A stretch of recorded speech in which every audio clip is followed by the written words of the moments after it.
Today we're diving into a story that honestly feels like a blockbuster sci-fi movie, but it's fundamentally about us. It's a look at a catastrophic cosmic war, overwhelming odds, and the frankly terrifying nature of the human spirit.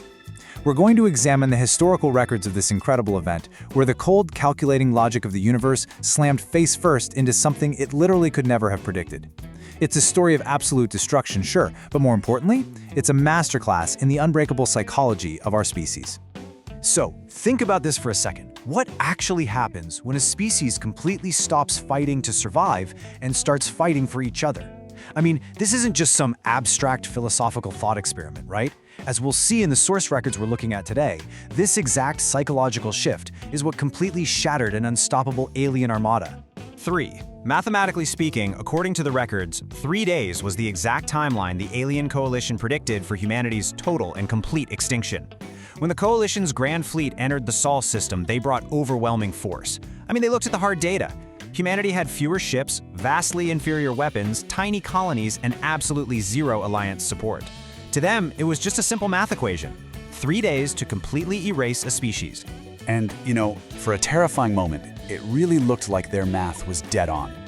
The initial bombardment was just rapid, overwhelming, absolute.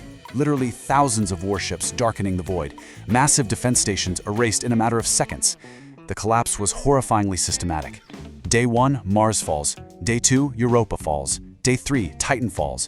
Just like that, one by one, human colonies are wiped off the galactic map in this massive storm of fire. We're talking about the catastrophic, heartbreaking loss of millions, and then billions of lives right across the system. It was this unstoppable wave of absolute doom.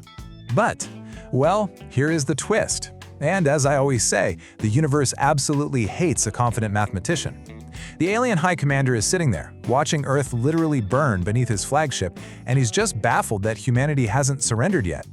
His officers are calling us irrational, and the commander's response? He says, perhaps they simply don't understand defeat yet. But the historical sources tell us he was entirely, fundamentally wrong.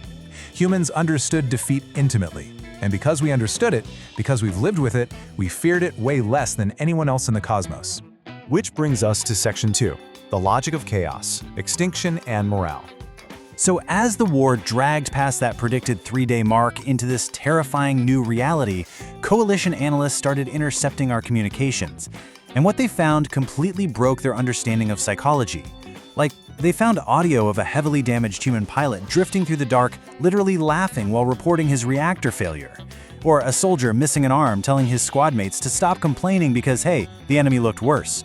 Or a dying engineer apologizing with his last breath because he couldn't finish repairing the break room coffee machine.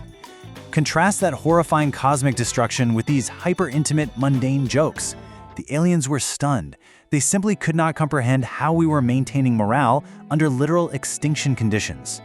And then, the human tactics completely shifted. Direct battles just stopped. Large fleets vanished into thin air. The coalition actually started celebrating, thinking, okay, they're finally retreating. But that night, 3 massive coalition battleships exploded simultaneously. No warning, no distress signals, just fire. And then another vanished, then another. These insanely fast strikes, precise hits, and we were gone before they could even think about retaliating. This kind of asymmetrical warfare totally drove the coalition mad. To the frustrated alien generals, these were, quote, coward tactics. But to the captured human officers who just laughed in their faces, no, this was survival. And because of this, fear actually began to spread through the alien fleet.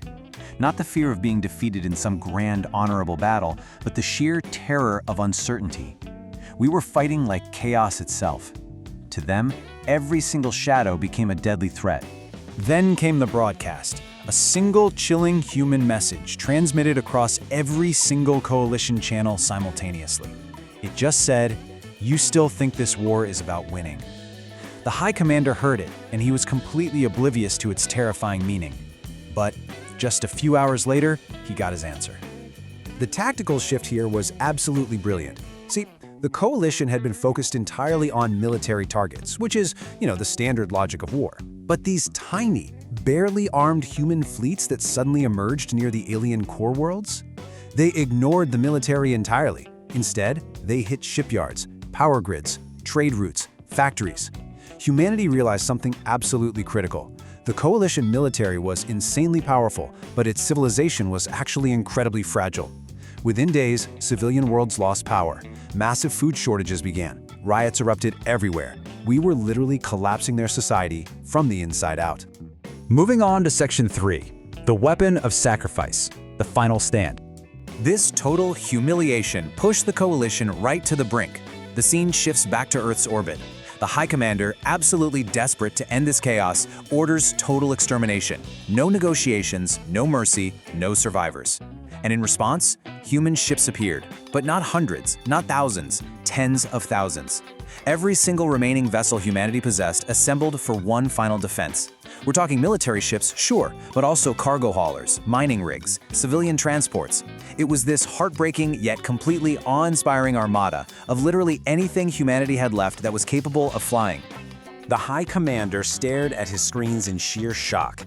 His cold, highly mathematical logic could only process this as a completely irrational, doomed charge. His exact words on the record were, "This is suicide." He genuinely thought they were just throwing away their lives pointlessly. But a pale officer standing nearby pointed at the incoming human fleet and corrected him. No, sir. They know that they're already dead. And once humans accepted death, nothing in the universe could stop them. The visceral brutality of this climax in the records is almost hard to comprehend. The human fleet charged directly into coalition lines, completely ignoring casualties, ignoring damage, ignoring survival itself.